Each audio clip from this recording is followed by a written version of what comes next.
Zuri held the small invitation card in her hand, reading it again and again as if it might change. Jabari's classmate was having a birthday party, and for the first time her son was invited. Jabari was jumping around with excitement, talking about balloons, cake and games. His joy made Zuri smile, but inside her heart was heavy. She wanted nothing more than for Jabari to feel included, to laugh and play with the other children. But she knew the kind of families who would be there, wealthy parents with shiny cars, perfect clothes, and expensive gifts.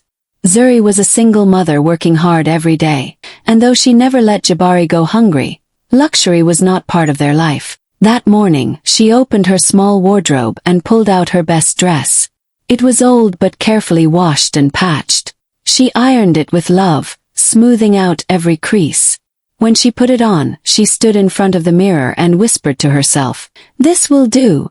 I may not have riches, but I have dignity." Jabari wore his neatly polished shoes and a bright smile. Zuri held his little hand as they walked out, her head high even though her heart raced. She told herself over and over, "This is for Jabari. He deserves happiness." With each step toward the party, she prayed silently that no one would notice her dress, that only Jabari's laughter would shine. She walked with pride, hiding the storm inside her. The moment Zuri and Jabari walked into the big, decorated backyard, she felt all eyes turn to them. Colorful balloons floated in the air, music played softly, and the smell of grilled food made Jabari's eyes light up. Children ran around laughing, their clothes shiny and new, while their parents stood in groups, chatting and sipping drinks. Zuri smiled and encouraged Jabari to join the games. He ran off happily, his laughter mixing with the rest of the children's voices.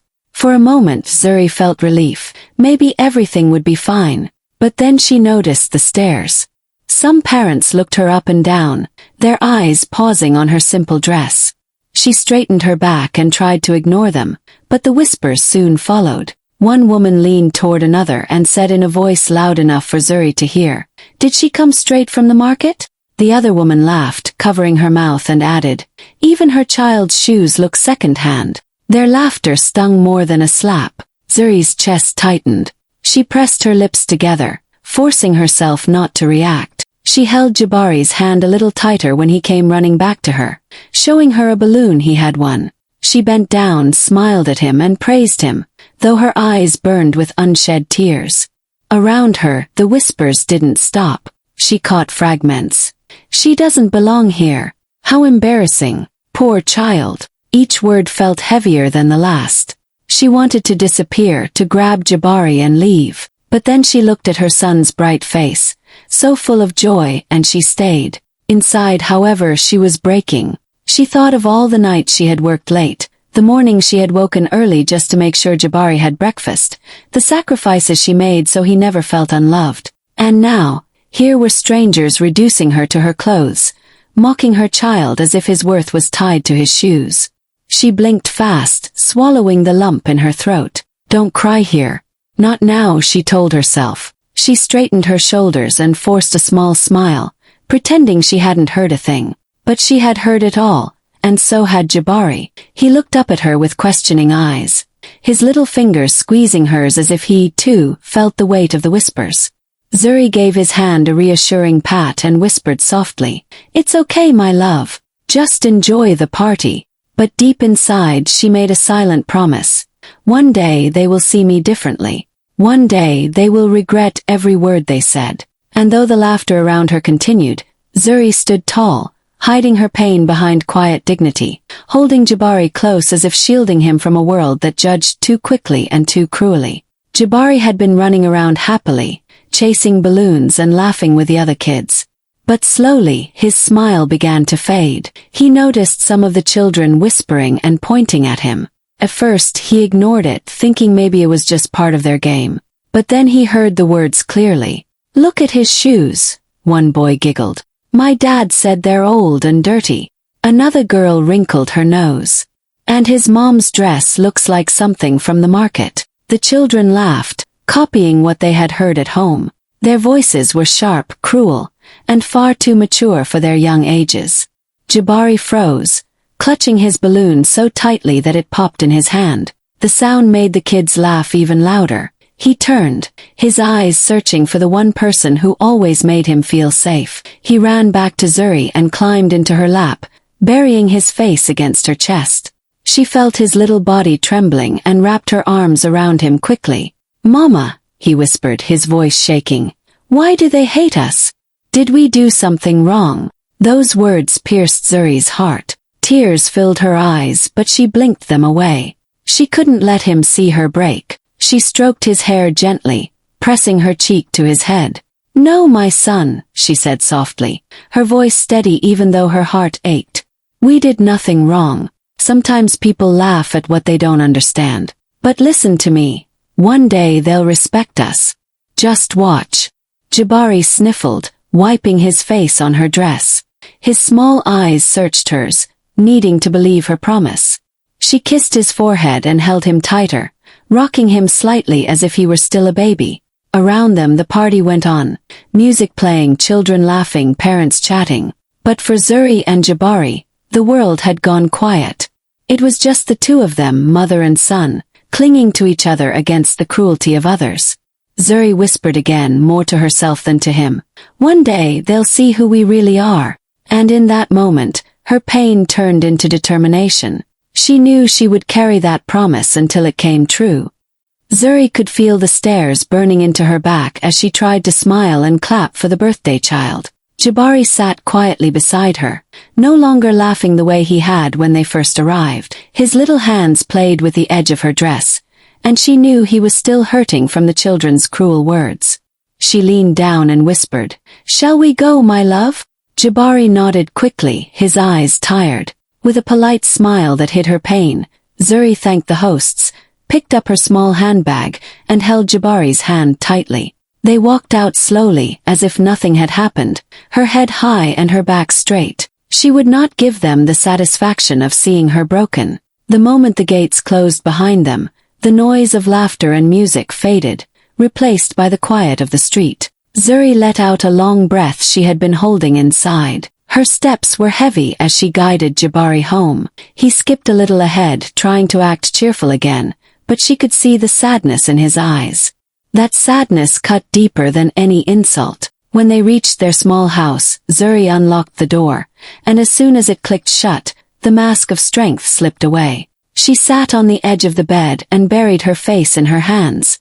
Silent sobs shook her shoulders. Every laugh, every cruel whisper from the party replayed in her mind. She thought of how Jabari had asked her, "Why do they hate us, Mama?" The memory shattered her all over again. But then she looked up and saw him, her little boy curled up on the chair, trying to stay strong for her. Wiping her tears quickly, she forced a smile. She could not let him think they were defeated. She crossed the room, kissed his forehead and whispered, "Go to sleep, my son. Tomorrow will be better." When he finally closed his eyes, Zuri sat in the darkness alone. Her tears still fell, but her spirit shifted. She clenched her fists and whispered to herself, almost like a vow, "Tomorrow I'll show them who I am. They laughed at me today, but tomorrow they will see my worth." And in that quiet room, between heartbreak and hope, Zuri's determination was born. What no one at that party knew was that Zuri's life was very different from what they imagined. They only saw the patched dress and the old shoes, but behind that simple appearance was a woman carrying a powerful secret. Years ago, when her father passed away, he left her a few rusty trucks. First people laughed. Some even said, "What will a single mother do with trucks?" But Zuri saw more than just old metal. She saw a chance. Every night, after Jabari was asleep, she studied, planned, and made calls. She learned about routes, contracts, and how to manage drivers. By day, she worked quietly, and by night, she built her dream. Slowly, her small idea turned into a real company, Zuri Freight Services.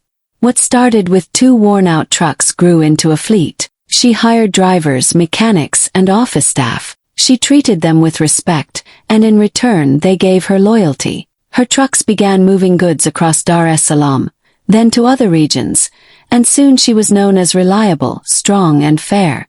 Just weeks before the birthday party, Zuri had signed her biggest deal yet, a $1 million contract with an international company that wanted her services for East Africa.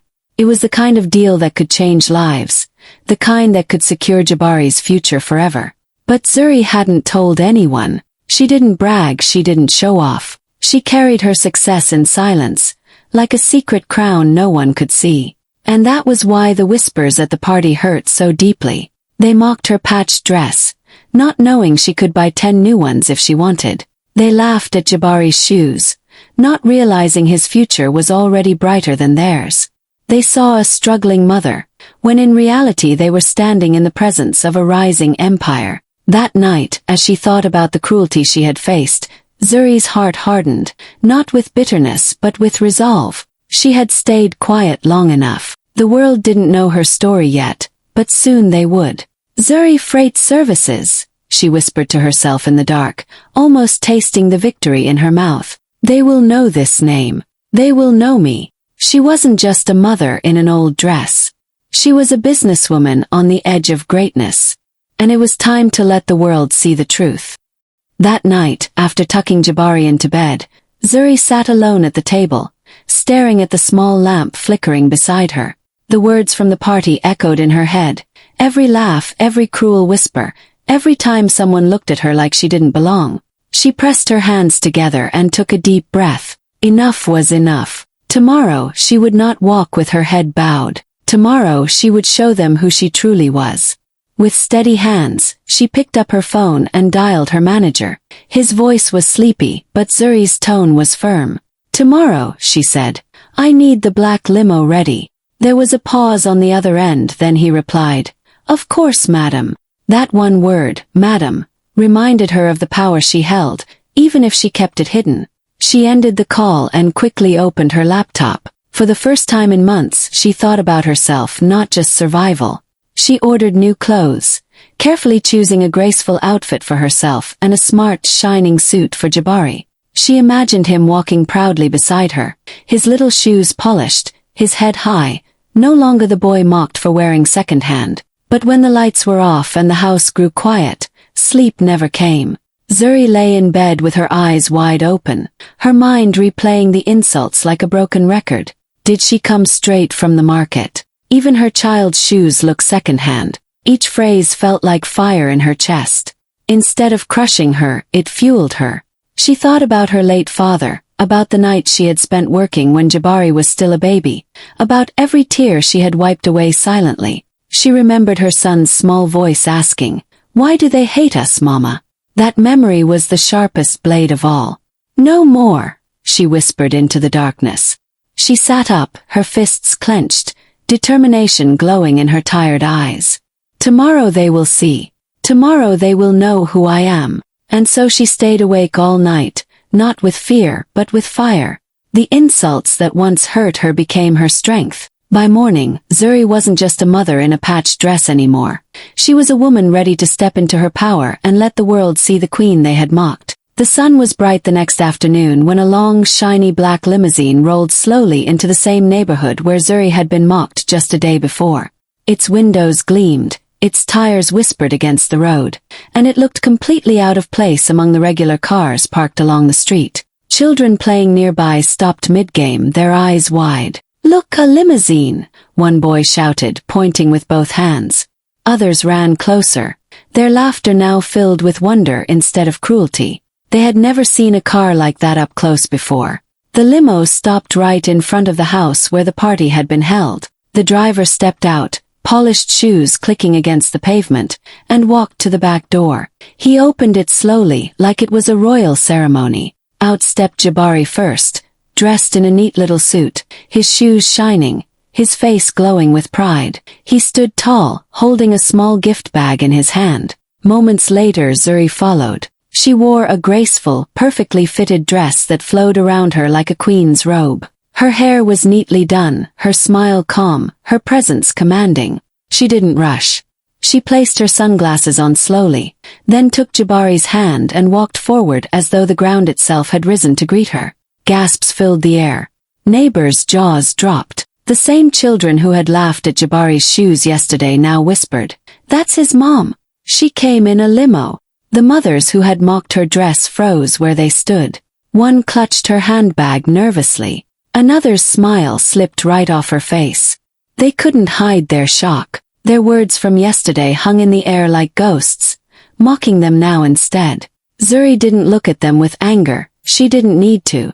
Her silence spoke louder than any insult ever could. She walked with dignity, each step saying, "I don't need your approval. I know my worth." Jabari glanced up at her, his eyes shining with pride this time instead of tears.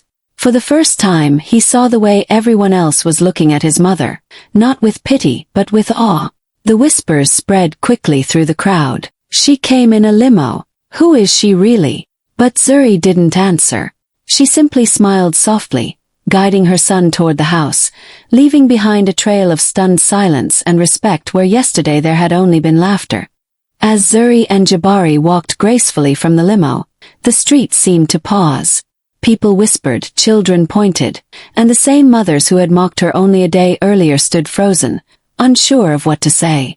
Just then, a few reporters who had been covering a local business story nearby noticed her. Their eyes widened with recognition. One of them whispered, "That's her, the owner of Zuri Freight Services." Within seconds, cameras were lifted, flashes began, and questions filled the air. "Madam Zuri, is it true you just signed an international contract? Can we get a picture of you and your son? Zuri Freight Services. What's next for your company?" The stunned parents looked around in disbelief. The same woman they had laughed at yesterday was now surrounded by photographers and reporters, treated like a celebrity. Some tried to smile as if they had always known her worth, but their faces betrayed their shock. Zuri stood calmly in the middle of it all, her hand resting gently on Jabari's shoulder. She didn't rush to answer the questions. Instead, she turned her gaze toward the group of mothers who had mocked her patched dress. Her voice was calm, steady, but filled with quiet power. "Yesterday," she said, her words carrying through the crowd, "you mocked my dress. But today you see my success." Silence followed. The mothers shifted uncomfortably, their eyes darting away. Some clutched their handbags tighter, others forced nervous smiles. Around them, neighbors murmured in awe. The cameras clicked again and again, capturing the moment. Zuri in her elegant dress, Jabari standing proudly by her side, and the very people who had looked down on her now shrinking back in shame. For the first time, Zuri didn't feel the sting of their judgment.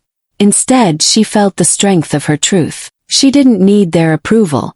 She had her dignity, her son, and her empire. And the whole world was finally beginning to see it. The atmosphere shifted quickly. Just yesterday, Zuri had been invisible, the target of whispers and quiet laughter. But today, standing tall beside the limousine and surrounded by flashing cameras, she was suddenly the center of everyone's attention. The very same parents who had turned their noses up at her patched dress now hurried toward her with wide smiles. One man stepped forward first, his voice suddenly warm. "Zuri, I had no idea you were in logistics. My company has been looking for reliable freight services. We should talk about a partnership." Another mother, the same one who had laughed the loudest, reached out as if they were lifelong friends. "You're such an inspiration, my dear. We should have coffee sometime. Our children should spend more time together." Her smile was sweet, but her eyes betrayed her desperation. More voices followed, each one eager to attach themselves to her name. "I admire your strength so much. We always knew you were destined for success. Please, let's exchange contacts. I'd love to do business with you." Zuri listened quietly, her face calm and composed. She shook hands politely, offered small smiles, and nodded when necessary. But inside, her heart was steady with a truth they could never touch. She remembered every whisper, every mocking glance, every cruel laugh. And now, watching them bend and twist their words, she knew what they were truly after. Respect is earned, not begged for, she thought. These people weren't showing her respect, they were chasing her success. Yesterday they had judged her by her clothes. Today they praised her only because they saw her wealth. She glanced down at Jabari, who stood proudly in his little suit, his eyes shining. He no longer looked like the boy who had asked, "Why do they hate us, Mama?" Instead, he looked like the son of a queen, soaking in the moment of triumph. Zuri gave him a reassuring squeeze of the hand before lifting her chin to the crowd. She would remain graceful, but she would never forget. Their approval meant nothing to her now. She had her dignity, her son, and the empire she built with her own hands. As the parents kept talking over each other, desperate for her attention, Zuri's calm smile remained. In her heart, she whispered the truth they would never hear. You may beg for my time now, but real respect that can't be bought. It is earned. By the evening, Zuri's story had spread far beyond the neighborhood. Photos of her stepping out of the black limousine with Jabari flooded social media.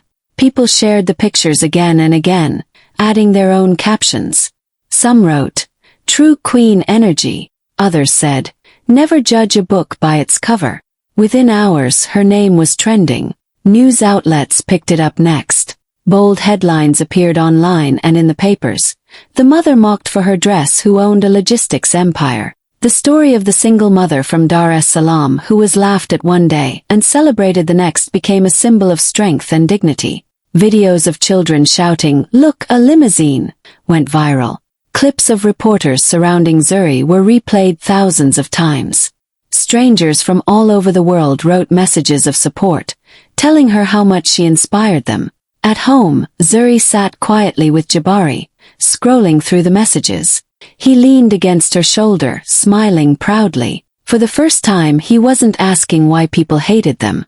Instead, he whispered, "Mama, they love you now." Zuri kissed his forehead and smiled softly. "They don't just love me, Jabari. They respect what we've built." The viral posts ended with one powerful line, a quote from her own lips that captured the moment perfectly. "They mocked my dress at a child's party. The next day, I arrived in a limo, and the world clapped for me."